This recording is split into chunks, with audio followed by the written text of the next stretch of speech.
What's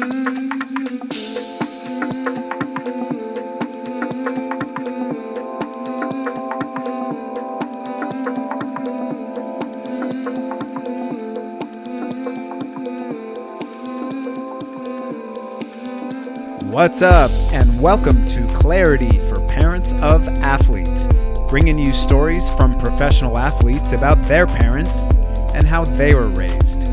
My name is Gabe Nosair from aclearmind.com.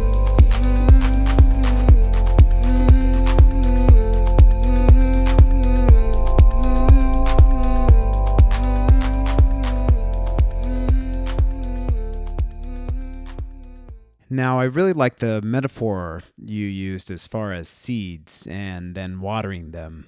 And seeds are basically characteristics. Now, when I spent a lot of time talking to your husband, Peter, up in Pemberton, he told me that you are the hardest working person on the earth. So, your work ethic is one of your strongest characteristics, it seems, and it's no wonder that you were heading toward the Olympics in badminton for Canada and then spent 18 years on the women's national team. Now, what are some of the other seeds that you feel your parents planted within you in order for you to grow? Well, first, I think work ethic is an important thing. I'm not the hardest working person on the earth. But I think it's a very important thing. But to work in, as I understand it, because I could work really hard, or somebody could work really hard, and just use a sport context to break somebody's leg, and within the field of play, and so work ethic in the correct way, that is an important seed. So that would have been nurtured by my parents. I think with just allowing me to just play and supporting that and to participate. And they were great community members. And we always had, I think my mom always had this old macrame or embroidered saying that I actually still have it around here, because it's amazing when say your parents are no longer there, the things that you end up, like the material things that you end up taking away, that just kind of reminds you of them. But it was this embroidered from their wedding when they got married, was come into my kitchen and chat with me while I prepare a cup of tea. And I know my mom, as an example, would just welcome everybody into the home. And it didn't matter which one of my friends was brought over, which, person from the community or whatever that is. It's just this open, warm woman that, was in all of our lives, that was really a pillar in that way, that didn't say a lot, but just showed a lot. And it's the same with my dad, and just the great deal of respect that everybody in the community, that he would go out, and as busy as he was, would have time for an old folks home to help them with their accounting, and or church members, whatever that was, that they were just this consummate, opening themselves up to the community to help out. And so you look at those types of qualities, and of course everybody is human, and but they're just ones that you just aspire to and continue to, even though they're not here in a physical sense. I know that they're still here, within my heart, and I look at our young one is 25% from a blood sense of my parents, but that's just from a bodily sense. What they've left behind is just patience, an antidote to anger, and just exercising these moralistic or virtuistic standpoint, that we don't spend a lot of time investigating what it really is patience, Now I can articulate it more because I'm trying to study or look into it more myself. But then you can see moments or many moments where my parents embodied patience and compassion and diligence and different scenarios from that standpoint. Sounds like they kind of embodied that mentality of slowing down. Well, yes, they try to for sure. But our culture is something that, you know, more so now, less so back then. Um, but yeah, you need to slow down and go away as a family and spend time in that way where you still have pockets. Or say when my brother and I um, didn't behave very well. For age 14 was a very difficult year for me, and that's why Jake bringing us together with 13 to 15-year-old girls was just. I remember how difficult that age was for me, and I'm sure that that's when my parents first started going gray when I turned 14. Uh-oh, I want to hear some stories now. You have to share something. Well, it's interesting because I went through long stretches of say not drinking, um, and then drinking, as in when I was in university, and all of a sudden exposed, and oh goodness, let's drink because this is a university lifestyle. Yeah, it's not the university lifestyle. It's just that's what everybody thinks is socially acceptable at that point. But having alcohol being introduced at age 14, because it's the sneaky thing to do, and I just I that vice is not going to lead anybody, and it certainly didn't lead me at age 14 in a good way. There's no real redeeming qualities, especially at that young age, where you take things to an excess. So it was kind of this hard moment that didn't last very long, but a very dark moment. And of course, we're talking about different hormones and coming to a point where now we've got this level of independence that we want to see or seem to want to fulfill at that age, that we just don't have the context or the wisdom to really make sound judgments for ourselves. So how did your parents help you?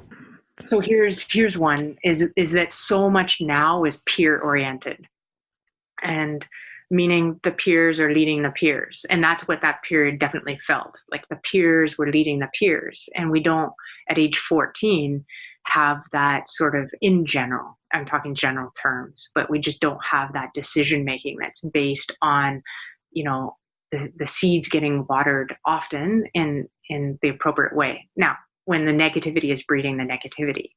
So when you talk about, having more of the parent orientation, is they just kind of at that point put some lines down in the sand and just said it's unhealthy, and tried their best to just constantly show up, because when somebody is in a negative state, it's not like you can really will yourself out of that negative state by thinking, well, in this case, sometimes you have to go through it.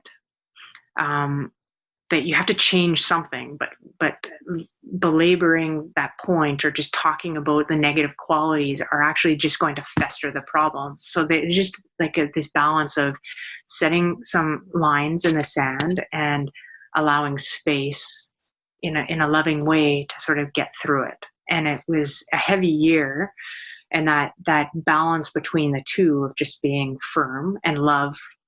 If it is love from a disciplinary way, love and negativity don't exist together. But if what we think is love, and I'm doing it for the best, but I'm doing it not from my heart, it's actually not love.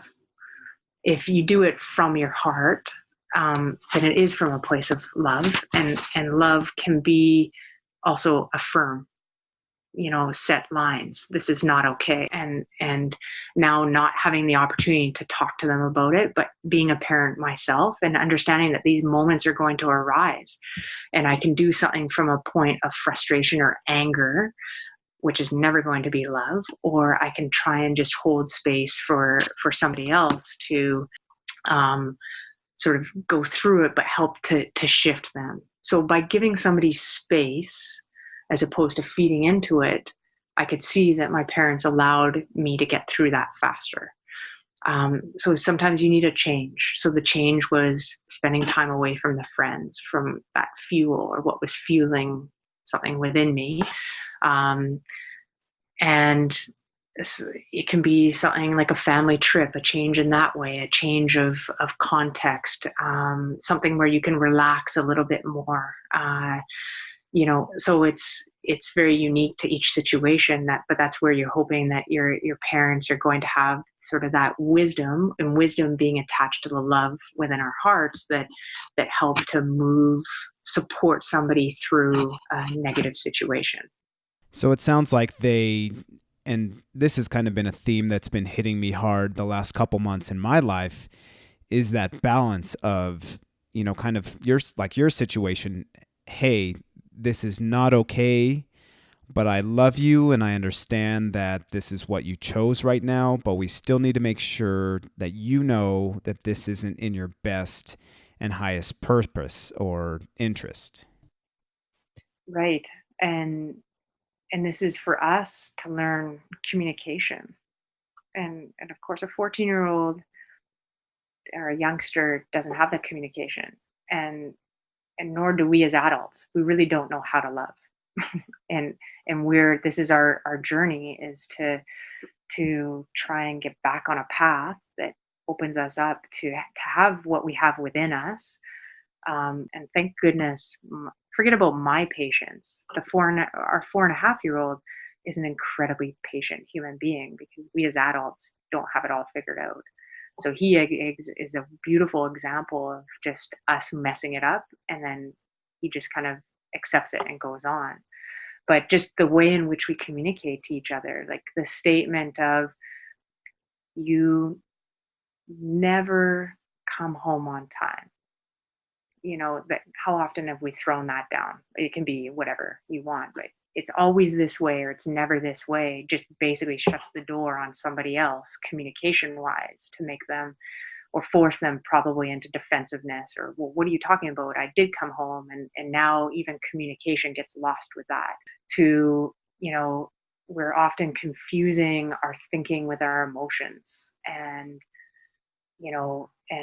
confusing the external and people, with what our emotions are. And we're culturally just not taught that way. So it's a very confusing thing as we're trying to fumble through of even that distinction between what is our thinking and what am I feeling, that is not changing because of the other person. It's what I feel, versus quite often our thinking is attached to what is external to us. And quite often how people can be moved around the playing board, so to speak, so that it makes my emotion go away, my negative emotion go away. But that's not how it works.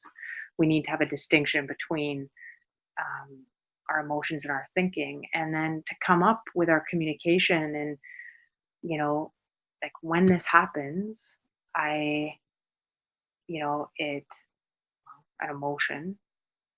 Tell them your emotion. Share with them the emotion that you're feeling, and then share with them what that's doing to you, and then also share with another person, how are we going to resolve it. And I think to my communication, how many times that I just bumble it by a few words in the incorrect way, or a body tone that looks, or body gesture, or a tone in my voice that is actually communicating something completely different, that just leads us down the road to conflict. Yeah, it's amazing how a simple statement that you've used your whole life can be invalidating for children.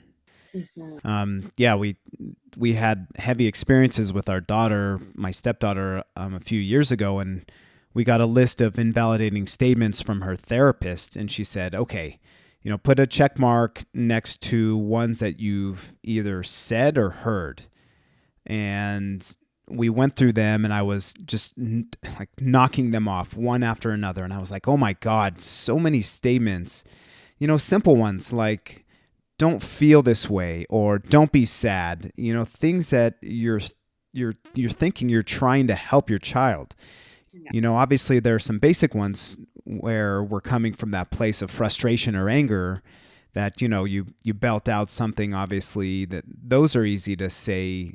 That's an invalidating statement. Mhm. But there's so many simple little statements that can really lead to that communication that you were speaking about, that can go down in a downward spiral and cause a lot of friction. And this is, as you're in sport, I'm still in sport, you realize that, when parents drop their kids off to you, um, as the person responsible or one of the people responsible, and this can be at an administrative level above coaches or with coaches, or sorry, a governing body of different sport organizations, because we're ultimately responsible for those young ones. But when they come and the parents are dropping them off, what a sense of responsibility that we should be having towards how we can likely impact them as closer to clean slates than we are, for sure. That we are leaders in that, um, we're going to influence the other human being and the human beings around us. That how we're going to influence them is what we need to ask ourselves. And so realizing that the whole leadership process piece of this, and this can be with whatever we're doing, whether or not it's an artist, because the artist in a piece of artwork is going to influence those around. And again, by that image that is created and in the intent behind it, how are we going to influence the people that are going to look at it? Do we inspire them to greater things, beyond themselves, to develop themselves, to inspire them towards moving towards more of a eternal happiness, or are we inspiring them in a way that's going to lead to a downward spiral? So the same thing within sport. How are we going to do this? And it comes back to the inner process, that we have to embark upon an inner process to first get to know ourselves. What is making my mind tick the way that it is? Um, and we have to come to terms, and this is going to be a lifelong battle, actually, to begin to start to unearth this. Because if we don't embark upon that process within ourselves, how can we expect other people to to do that if we're not first beginning to understand? Because we can make a statement that you just said we think is a positive statement, when in actuality it's laced with the ego, yet we're justifying it, or we just mechanically think, oh, we're trying to help another human being. I'm trying to help you by yelling at you. Yeah, absolutely. And that's where, I truly believe every parent out there is doing his or her best, but it just depends on where they're coming from. Because, like you said, I can be yelling at you because I love you and I want you to learn.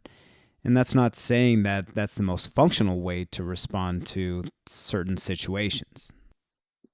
Yeah, well, the again, firmness can come in that way, but yelling, if we have to investigate within ourselves and experience again, where what is that seed that is leading to that thought? What is that seed that's leading to that thought, that now I've got the will to speak or act?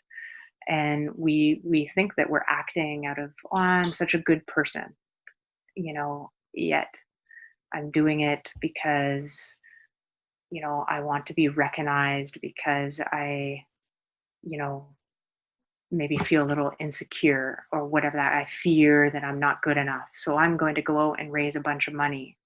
Yet, yes, there can be some benefit out of that, but did it come out of a genuine place that really is an altruistic place within you? Because I'm going to do this without any conditions.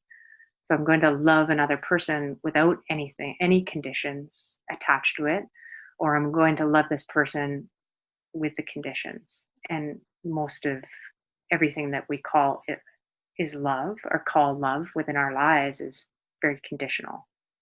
Yeah, for sure. And, you know, I think one thing that comes to mind is when, you're able to bring up as a parent, you're able to talk to your child or coach in a certain about a certain topic, but it's all about the approach that you use it with, the unemotional approach that's really coming from love.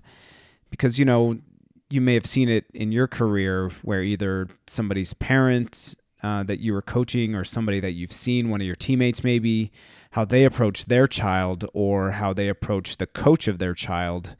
The tone that they set or direction that they come from can really make a huge difference on how it affects their child one way or another.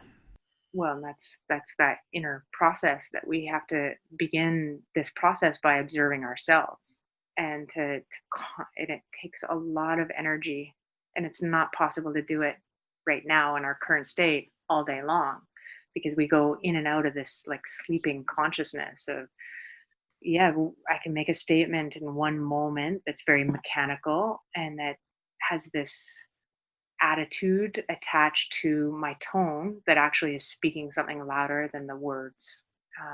Or there's other times where I need to become aware and really concentrate on the words that I'm speaking and how I deliver that message. Yeah. So, if you had any advice for parents who are raising athletes, what are a couple things that you would, like, what kind of advice would you give them? Something that really that you've seen based on your experiences throughout your childhood with how your parents raised you. I think I think presence, as in to be there with your child, because they're not that you can be there out on the playing field, but involvement is a really important thing, because when we just also when you drop kids off to say to training or to a new team, to still be close by, to have the ability to have a conversation. How are things going? And to understand again that you're going to be the first voice within the car, um, after the game, likely with your kids. It's important not to just to drop them off blind eye. Can you be a part of the process to explain certain things to them?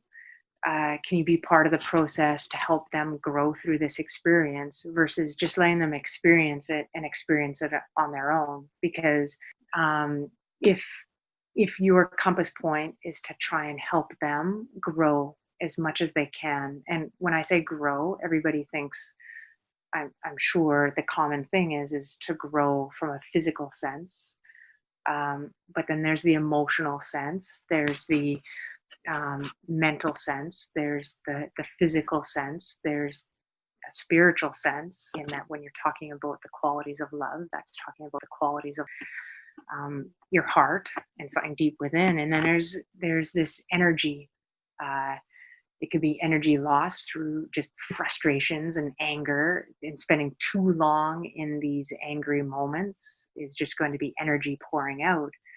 And I would say that as a parent, it's really important to first, we need to embark on a process that really starts to look within ourselves to begin to understand what anger is, what really, what love is not, what are the things that are going to help to nourish and nurture and cultivate in a growth way. And so it's that involvement, but first we must take steps to begin a process of trying to have a deeper and new vision within ourselves, because if we don't do this work for ourselves, then inevitably we're going to get caught in this mechanicity of, it can be a tone, it can be, and we're going to mess up all the time, but it's just whether or not we're going to put a foot on a path that's going to help to, little by little, not be angry when conflict arises, but to be in a place of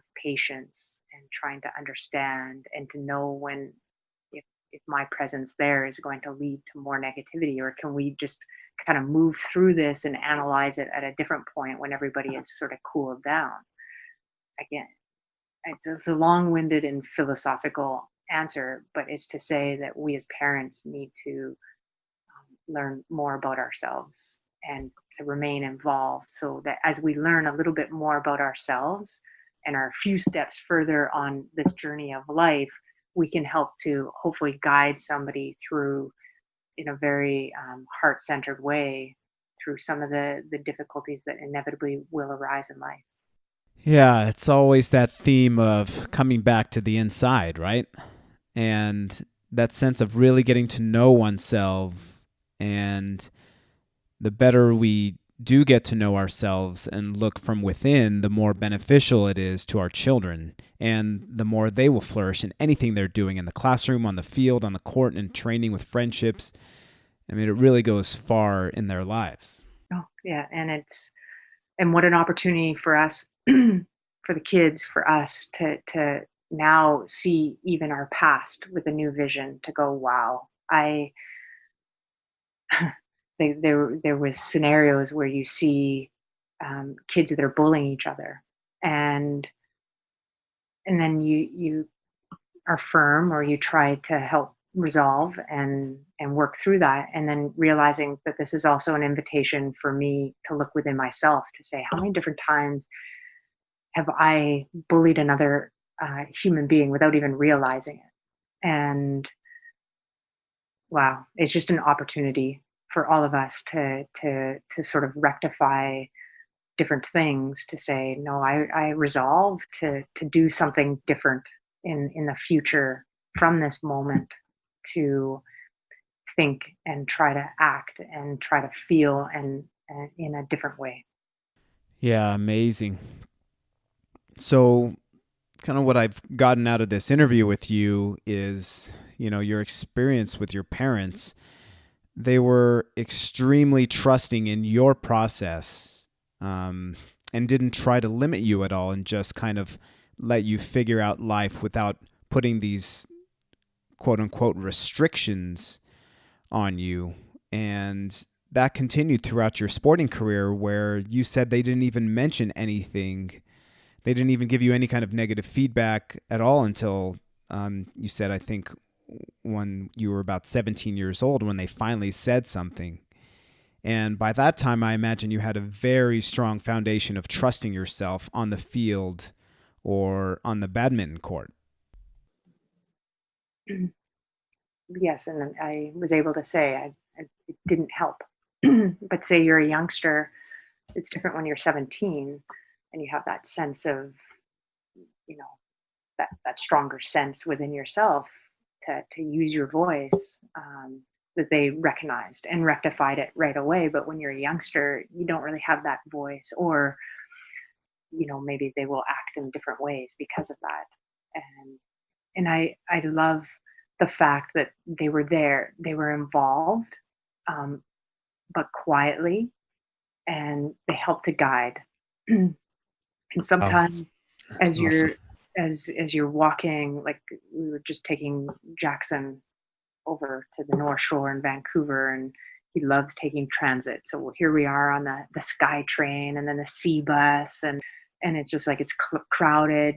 Friday before a long weekend, and business end, so busy times, and it's just a hand on the shoulder, just a guide. He's going to walk next to us or me, and it's just like, I'm not going to pull him by the hand and say, come this way. He can walk, but it's just like every once in a while, there's a nudge on the shoulder to just say, I'm here, or we need to stay tighter, or whatever that is communicating.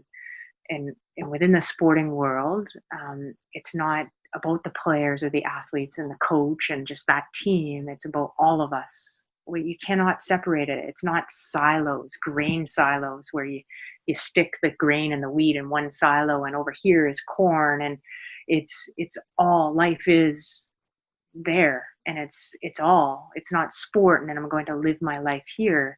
We're all part of it. So we need to, for the parents that quite often were no wiser than the youngsters, that the youngsters are actually closer to their hearts than we are because of our conditioning through decades, Absolutely.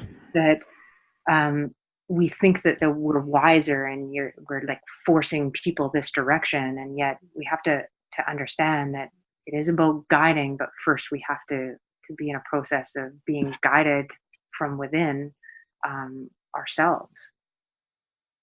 Wow. Deep, deep. I love it. Well, I I did an interview just a few weeks ago, with regards to sort of the history of women's soccer, and I started talking very philosophically because I could tell that the interview was going to go in a way that my friend, my former teammate, said she really wanted me to talk about the details of what had unfolded during this World Cup, and I don't have those details because Right. it was so long ago. It was my first World Cup.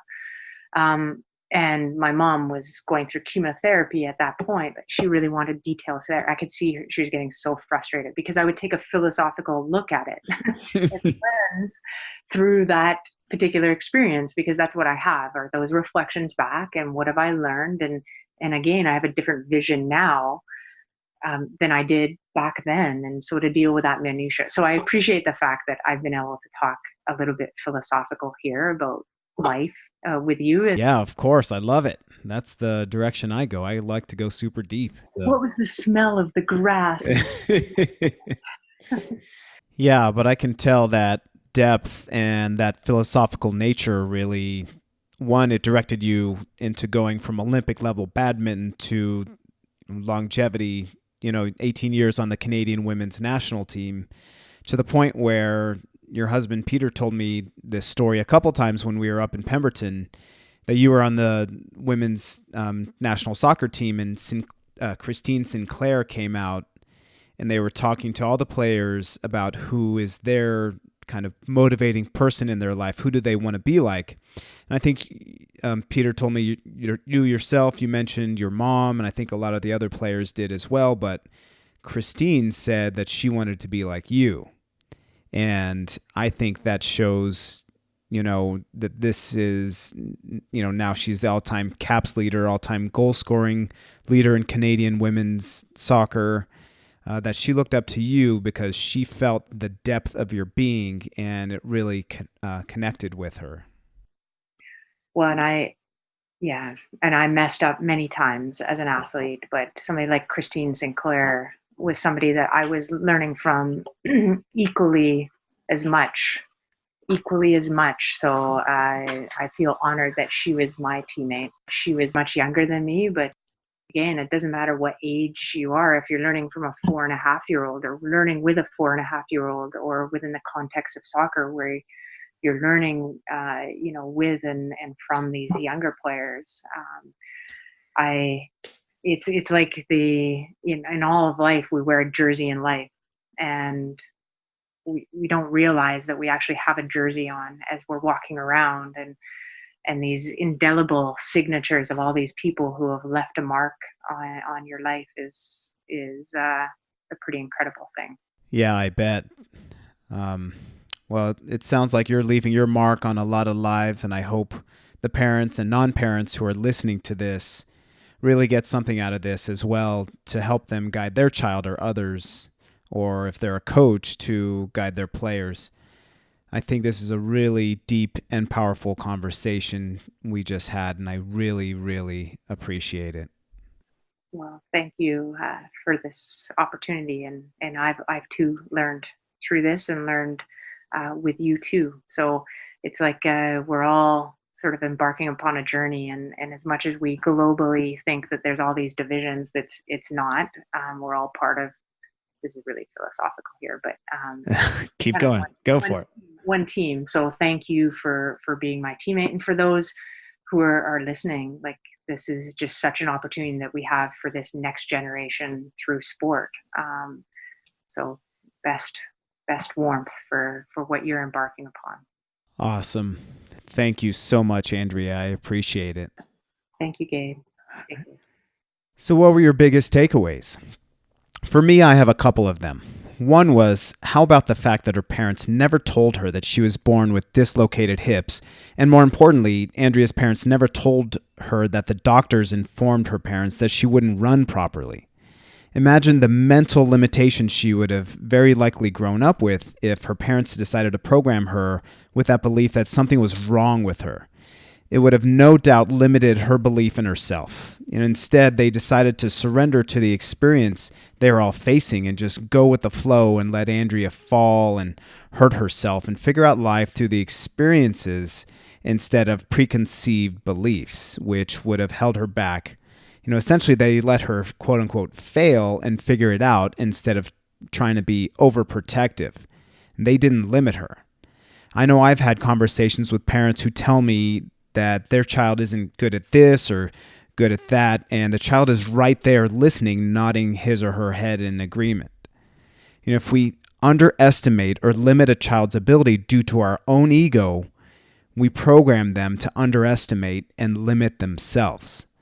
Our own ego feels the need to compare our child to others to determine them good enough or not good enough. And it's how we as parents have been programmed by our parents and experiences and the pressures that we perceive from society. And we want what's best for our children, so of course we're going to do what we think is best to help them. But is it really what's best for our children to compare them to what we want them to be like? Or can we gently guide them alongside their journey through life and through sport?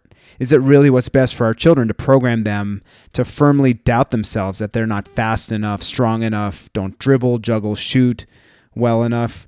Or can we help them love wherever they are and whatever they're doing, and to teach them to love training, love working hard, love competing, and all the other aspects in sports? They can only do that if they truly love what they're doing and not base their pleasure of sports on their accomplishments. They can only truly love what they're doing if they feel truly loved by the people that matter most.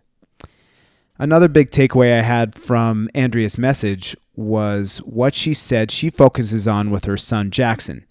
Whatever she says, she asks herself, is what I'm saying correct? Is it kind? And is it helpful?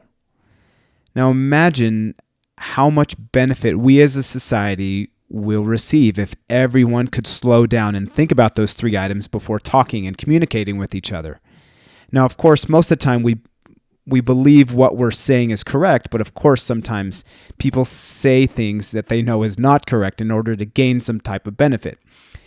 But to make sure we're being kind and to make sure that what we're saying is helpful to our child takes some serious slowing down, which essentially means we're coming from a place of love and not ego. The ego is triggered because it wants something to be different than what it is. We can react quickly when our thinking gets spun up and when we don't like something. But when we're able to be conscious of this fact that speaking from ego, in fact, will hurt our child, we are able to slow down and come up with a loving way to communicate. And guess what? Sometimes we can slow down so much that we find that we don't even need to say anything at all. And sometimes not saying anything is the best thing for our child.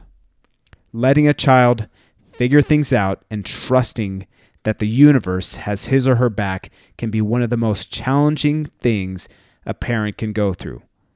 But being aware that all our fears of what our children will be like or not be like only comes from within us and nowhere else. Being aware of the fact that our thinking is creating the lens in which we see the world can help us clear our minds into pure love. When we live life from love is when we flourish in all aspects of life. And guess what? Our children will flourish as well. Thanks for listening. I'm Gabe Nocer. If you need, you can always get in touch with me at gabe@aclearmind.com. Go to my website and there are links to my social media and you can connect with me there as well. Much love to you and many blessings.